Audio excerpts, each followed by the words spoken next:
Socializing sucks. Unlike any other species that we know of, we have developed this miracle of language.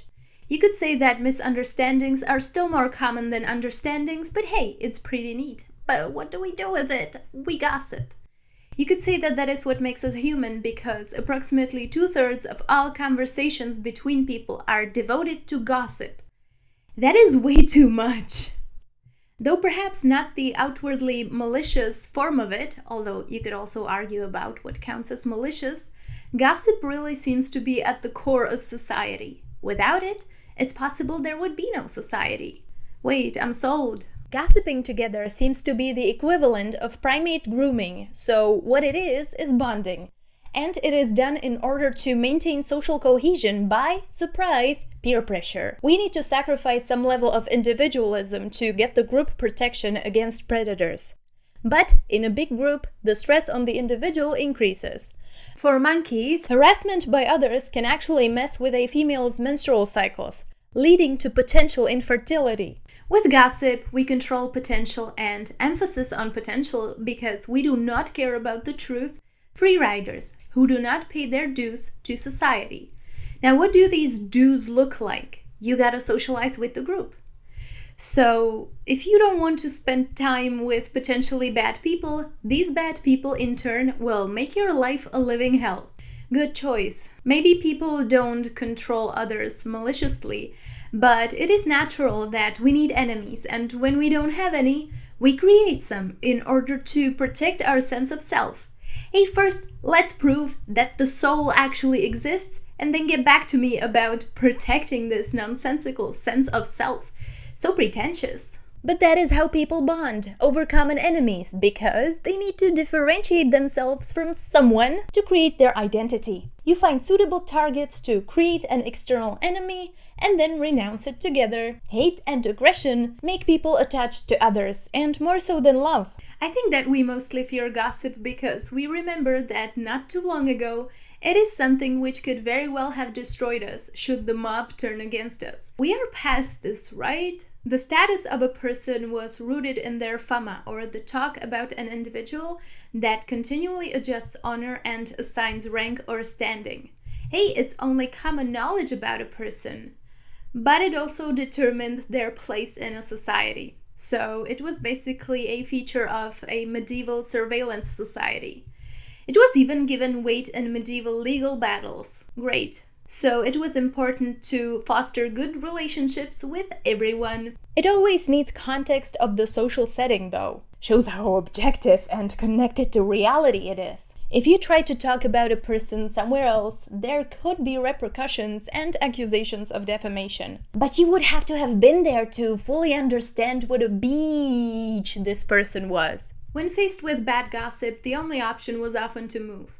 When someone moved to a new area and were they to testify in court, and they lived at their current residence for less than 2 years, they would be asked to give account of where they lived previously, as their reputation was put in question. Even those with quite a high social rank could face hostility. Unsurprisingly, poorer people tended to move more, and rich people moved as a response to some life events. Anonymity was at best a mixed blessing in a society which valued fama as a tool for the creation of hierarchy and affirmation of social relations. What is the likelihood that gossip units of information have any ties to reality? Ever wondered that? It ain't good. Independently of facts, it is the affect that gets transmitted well. Emotional dimensions of words are remembered better than the actual content behind them. Retailers tend to rationalize the aspects of a story they cannot make sense of, and they tend to invent new causalities. So that's why a story can get to the complete opposite of what it originally was. In a study that I read, linked in the comments, they found that the first person who hears the story has the biggest effect on how long the story is going to be further along the line. The average shrinkage of the length of the story was 55.2% just through the first person.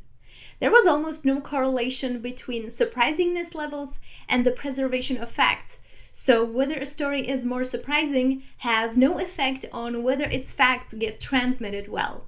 When the story goes through 3 people, The study found that in 23.5% of cases, the details were preserved of the 280 third iteration retellings. In 50.3% of cases, it maintained key elements of the basic event, and 18.9% maintained partial elements of the event, and 30.7% lost all aspects of the basic event.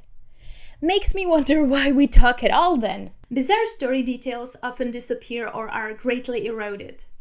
Retellers are sensitive to how a story makes them feel, and they tend to want to recreate the same level of the emotion that they felt when they originally heard the story.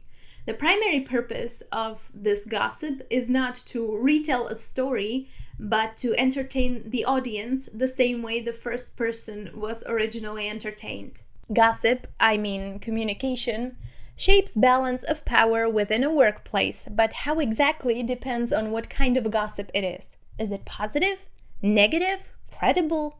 Does it have any bearing on the insufferable reality of the workplace?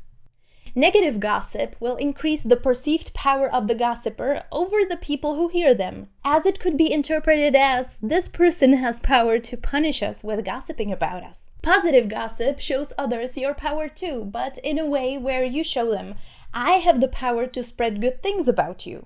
If it is a source of useful information, it will make the gossiper seem like an expert. Negative gossip eventually has negative impact on whoever spreads it. And if it is not even credible, it will soon reduce their standing within the group. If you already have a good and solid relationship with someone, then negative gossip will not reduce your standing within that relationship, as the recipient is likely to believe you would not harm them as you are now harming the target of the gossip. Gossip also serves as a means of socialization, especially, unfortunately, among young women. As they compare themselves to others, they are building their sense of self-worth. In a weird way, it is a form of social control. Next, since they are sharing sensitive info, it is a way to communicate that you are a friend and not merely an acquaintance. And would you look at that? You and others share the same opinions about someone. It seems that people who know interesting gossip are more likely to be attractive as friends, but whether you have many or few friends seems to be unrelated to your proclivity to gossiping. Thus, knowing how to appropriately gossip seems to be a part of socialization and a part of socializing well. Overall, there seem to be two main gossip functions: social aggression and fostering intimacy and/or solidarity. So we talk about events to keep us in the loop, while in fact, most stories do not retain much of the original factual information. But we need to do it in order to be liked within a framework of talking about totally made-up events. That makes sense. So you want to be liked, but you don't want to gossip because you like people? Well, in order to be liked, you kind of have to gossip and also have to pick and choose who you also dislike or something. You want to support people's individuality, but also surveillance and bullying of said individuals is kind of what keeps society afloat.